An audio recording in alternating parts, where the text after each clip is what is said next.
Considering the Chapter 1 readings from last week, I will attempt to apply them to this case. To apply each of the components of communication competencies to Hockaday responders, it would involve the development of the competency components of process understanding, interpersonal sensitivity, communication skills, and ethical component of competencies detailed in section 1.5.1.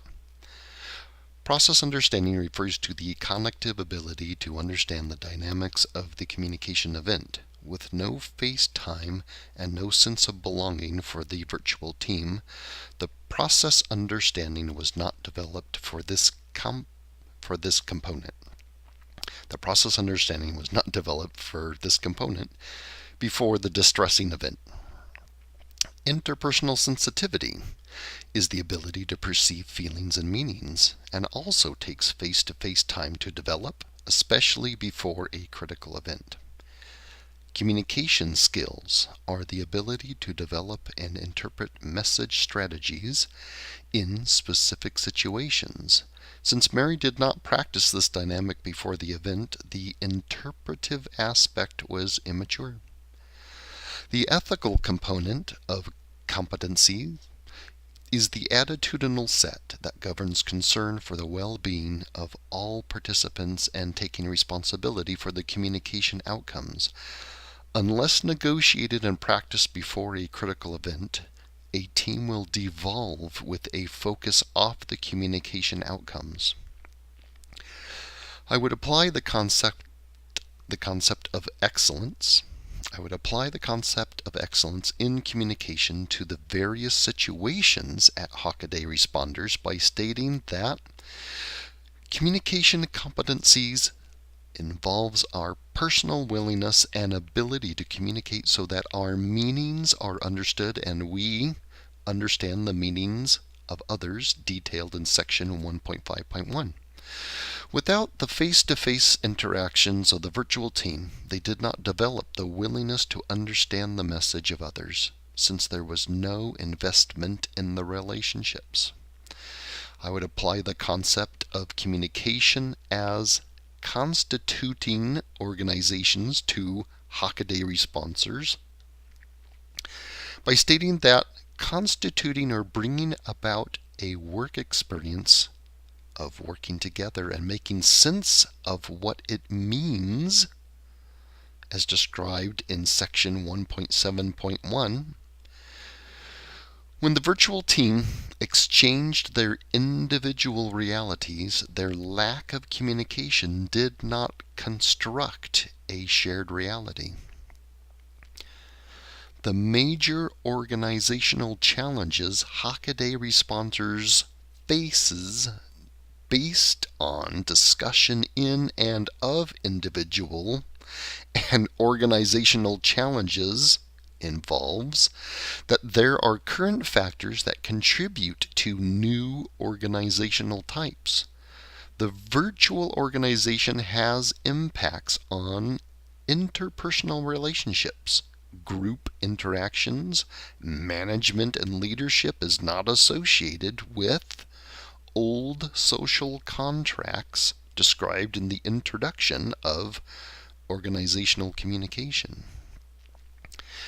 Considering Chapter 2 this week, I will attempt to use that material to respond to the case. To apply the basic concepts of the functional approach to organizational communication at Hockaday responders, it would involve the functional approach with message functions of the three categories: organizing functions, relationship functions, and change functions detailed in section 2.2.6. Organizing functions establish the rules and regulations of a particular environment. There is no indication from the case that Mary outlined the organizing functions, which, when the group was in crisis, they devolved into individualism and not a group reality.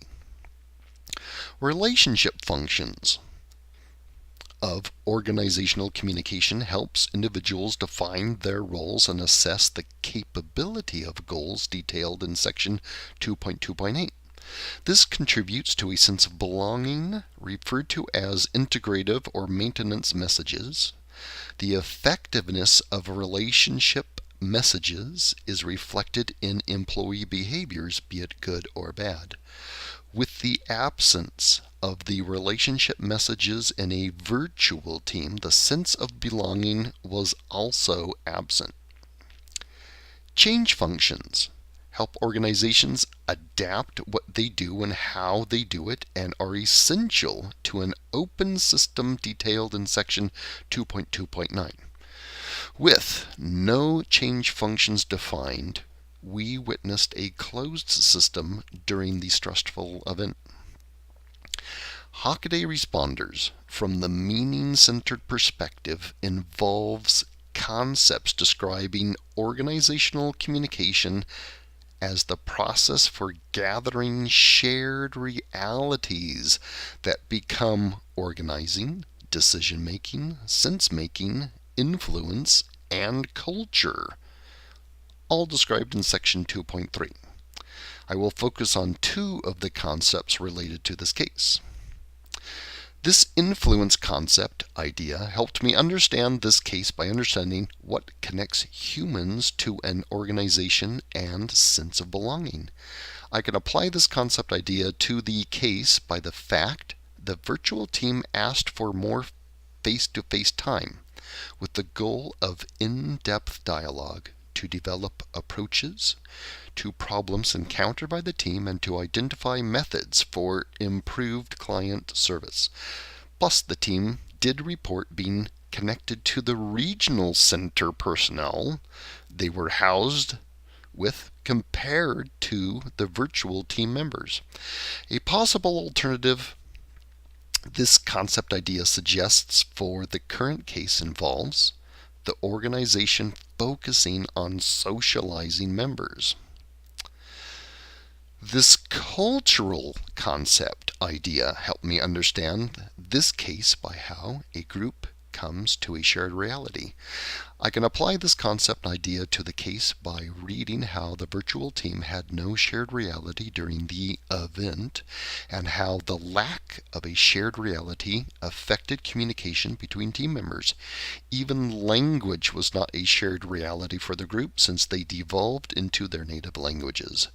A possible alternative to this concept idea suggests, for the current case, involves management creating an environment where unique symbolic common ground can become the self-definitions of a virtual team. The concepts for emerging perspectives that make the most sense to me when thinking about Hockaday responders include section 2.4.2 and its detail on how communication constitutes organizations, CCO, extends the approach by discussing how organizations develop identities, exercise power and influence, and sustain themselves. CCO is an approach that aims for a balance between structure and agency rather than privileging one or the other. CCO addresses how agency and structures are mutually constitutive, that is, how they construct each other. If leadership in the case could have explored this concept and matured the concept, the team may have functioned in a timely and efficient manner. In an attempt to combine information in each of the three major perspectives in Chapter 2 to best illustrate what has happened and what is happening at Hockaday Responders, we can witness that leadership did not explore any emerging perspectives that could create a team atmosphere with the new reality of a virtual team. Without face-to-face time for the group to develop the cultural and influence concepts from the meaning-centered perspective, the team had not actually become a team, lacking the basic concepts of the functional approach especially with the absence of the relationship messages and a virtual team. The sense of belonging was also absent. The single idea or concept from Chapter 2 that is the most meaningful to me for this case includes the human factor of feeling that we belong. I write this because this feeling is so foundational to getting a true investment from all members. Finally, the other important aspect of my case study I believe is relevant to the case includes the fact that the functional, meaning-centered, and emerging perspectives approach helps us ask questions, understand, critique, and think about how to stimulate excellence in organizational communication as described in Chapter 2.